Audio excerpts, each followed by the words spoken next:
സംസ്ഥാനത്ത് ശക്തമായ മഴ തുടരാൻ സാധ്യത. കനത്ത മഴയെ തുടർന്ന് തിരുവനന്തപുരം ജില്ലയിലെ വിദ്യാഭ്യാസ സ്ഥാപനങ്ങൾക്ക് ഇന്ന് ജില്ലാ കളക്ടർ അവധി പ്രഖ്യാപിച്ചു. മണിക്കൂറിൽ 40 കിലോമീറ്റർ വരെ വേഗത്തിൽ ശക്തമായ കാറ്റിനും സാധ്യത. കനത്ത മഴയിൽ തിരുവനന്തപുരം നഗരത്തിൽ വെള്ളക്കെട്ട് രൂക്ഷമായി. തമ്പാനൂർ, പഴവങ്ങാടി, കിഴക്കേക്കോട്ട തുടങ്ങിയിടങ്ങളിലാണ് വെള്ളക്കെട്ട്.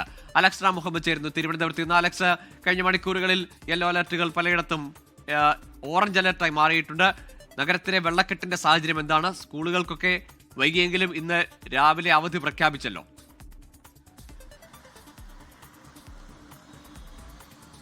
ഗോകുല, സംസ്ഥാനത്ത് ഇന്ന് ശക്തമായ മഴ തുടരാൻ സാധ്യതയുണ്ടെന്ന് കേന്ദ്ര കാലാവസ്ഥാ വകുപ്പ് അറിയിക്കുന്നുണ്ട്. തെക്കൻ കേരളത്തിലും മധ്യ കേരളത്തിലും മഴ കനക്കാൻ സാധ്യതയെന്നാണ് കേന്ദ്ര കാലാവസ്ഥാ വകുപ്പിന്റെ പ്രവചനം.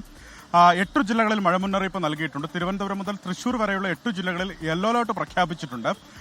അതിനു പുറമെ തന്നെ രാവിലെ പലയിടങ്ങളിലും തെക്കൻ കേരളത്തിലെയും മധ്യ കേരളത്തിലെയും മലയോര മേഖലകളിലടക്കം കാര്യമായ മഴ മണിക്കൂറുകളായി തുടരുന്നൊരു സാഹചര്യമുണ്ട്. അതിനാൽ അടുത്ത 3 മണിക്കൂറിലേക്കുള്ള മുന്നറിയിപ്പ് കൂടി സംസ്ഥാന ദുരന്ത നിവാരണ അതോറിറ്റി നൽകുന്നുണ്ട്. അതുപ്രകാരം വിവിധ ജില്ലകളിൽ ഓറഞ്ച് മുന്നറിയിപ്പാണ്. അതായത് തിരുവനന്തപുരം, കൊല്ലം, പത്തനംതിട്ട, ആലപ്പുഴ, കോട്ടയം, ഇടുക്കി, എറണാകുളം ജില്ലകളിൽ അടുത്ത 3 മണിക്കൂറിൽ അതിശക്തമായ മഴയ്ക്കുള്ള സാധ്യതയുണ്ടെന്നാണ് സംസ്ഥാന ദുരന്ത നിവാരണ അതോറിറ്റി അറിയിക്കുന്നത്. അതിനാൽ ആ ജില്ലകളിൽ ഓറഞ്ച് അലർട്ട് പ്രഖ്യാപിച്ചിട്ടുണ്ട്. തൃശൂർ, മലപ്പുറം ജില്ലകളിലും ഒറ്റപ്പെട്ട ശക്തമായ മഴയ്ക്ക് സാധ്യതയുണ്ട്. ഈ മഴയ്ക്കൊപ്പം ശക്തമായ കാറ്റിന് മണിക്കൂറിൽ പരമാവധി 40 കിലോമീറ്റർ വരെ വേഗതയിൽ വീശിയടിച്ചേക്കാവുന്ന കാറ്റിനും സാധ്യതയുണ്ടെന്ന് കേന്ദ്ര കാലാവസ്ഥാ വകുപ്പ് അറിയിക്കുന്നുണ്ട്. അതിനാൽ ജാഗ്രത പുലർത്തണം.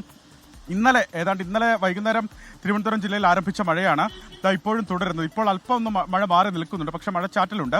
തിരുവനന്തപുരത്തെ നഗര, ഗ്രാമീണ, മലയോര മേഖലകളിൽ അതിശക്തമായ മഴയാണ് ഇന്നലെ രാത്രിയും ഇന്ന് പുലർച്ചെയുമായി ലഭിച്ചത്. തിരുവനന്തപുരത്ത് വിവിധ ഇടങ്ങളിൽ ലഭിച്ച മഴയുടെ അളവ് പോലും നമുക്ക് ലഭിച്ചിട്ടുണ്ട്. തിരുവനന്തപുരത്ത് ഈസ്റ്റ് ഫോർട്ടിൽ 136 മില്ലിമീറ്റർ, മാറനല്ലൂരിൽ 128 മില്ലിമീറ്റർ, നേമത്ത് 133 മില്ലിമീറ്റർ, തിരുവനന്തപുരം സിറ്റിയിൽ 122 മില്ലിമീറ്റർ, എയർപോർട്ടിൽ 115 മില്ലിമീറ്റർ, പിരപ്പൻകോട് 107 മില്ലിമീറ്റർ എന്നിങ്ങനെ ശക്തമായ മഴ തിരുവനന്തപുരത്തെ വിവിധ ഇടങ്ങളിൽ രേഖപ്പെടുത്തി. തിരുവനന്തപുരത്തെ താഴ്ന്ന ഇടങ്ങളിലൊക്കെ വെള്ളക്കെട്ട് രൂക്ഷമാണ്. പ്രത്യേകിച്ച് നഗരമേഖലയിൽ കിഴക്കേക്കോട്ട, പഴവങ്ങാടി തുടങ്ങിയ മേഖലകൾ അങ്ങേയറ്റം വെള്ളത്തിൽ മുങ്ങുന്ന സാഹചര്യം നേരത്തെ ഉണ്ടായി. ഇപ്പോൾ നഗരസഭയിലെ ശുചീകരണ തൊഴിലാളികളെത്തി ഈ ഓടമുഖങ്ങളിലെ മാലിന്യം നീക്കം ചെയ്ത് വെള്ളക്കെട്ട് നീക്കുന്നതിനുള്ള നടപടികൾ ആരംഭിച്ചതിന് ശേഷം ആ വെള്ളക്കെട്ട് അല്പം താഴ്ന്നു തുടങ്ങിയിട്ടുണ്ട്. മഴ മാറി നിന്നാൽ ആ വെള്ളക്കെട്ട് പരിഹരിക്കാനാകും. പക്ഷേ തിരുവനന്തപുരത്ത് പ്രധാനപ്പെട്ട വെള്ളക്കെട്ടുള്ള ഒരു ഭാഗമാണ് ഞാനീ നിൽക്കുന്നത്. അത് കരിമഠം കോളനിയുടെ പ്രദേശമാണ്. ആ ഭാഗത്ത് ഇപ്പോഴും വെള്ളക്കെട്ട് തുടരുന്നു എന്നുള്ളതാണ് വ്യസനിപ്പിക്കുന്ന കാര്യം. ആളുകളൊക്കെ അങ്ങേയറ്റം മുട്ടോളം വെള്ളത്തിലോ അതിന് മുകളിൽ അരക്കൊപ്പം വെള്ളത്തിലൊക്കെ ആയി അവർ വീടുകളിൽ നിന്ന് പുറത്തേക്ക് വരികയാണ്.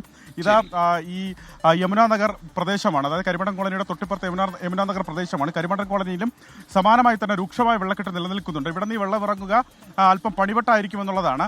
തമ്പാനൂർ തുടങ്ങി കിഴക്കേക്കോട്ട, പഴവങ്ങാടി മേഖലയിലൊക്കെ വെള്ളക്കെട്ട് പരിഹരിക്കുന്ന നടപടികൾ ശുചീകരണ പ്രവർത്തനങ്ങളുടെ നഗരത്തിൽ നിന്നുള്ള കാഴ്ചയാണ് പ്രേക്ഷകർ കാണുന്നത്. പലയിടത്തും വെള്ളക്കെട്ട് രൂക്ഷമാണ്. രാവിലെ മുതൽ തന്നെ ഗതാഗത തടസ്സം നേരിടുന്നു. ആളുകൾക്ക് എങ്ങോട്ടേക്കും യാത്ര ചെയ്യുന്നതിനൊക്കെ വലിയ ബുദ്ധിമുട്ട്. കാൽനട പോലും ദുസ്സഹമാവുന്ന നിലയിലാണ് തിരുവനന്തപുരം നഗരത്തിലെ വെള്ളക്കെട്ട്. അലക്സ് റാം മുഹമ്മദാണ് വിശദാംശങ്ങൾ നൽകിയത്.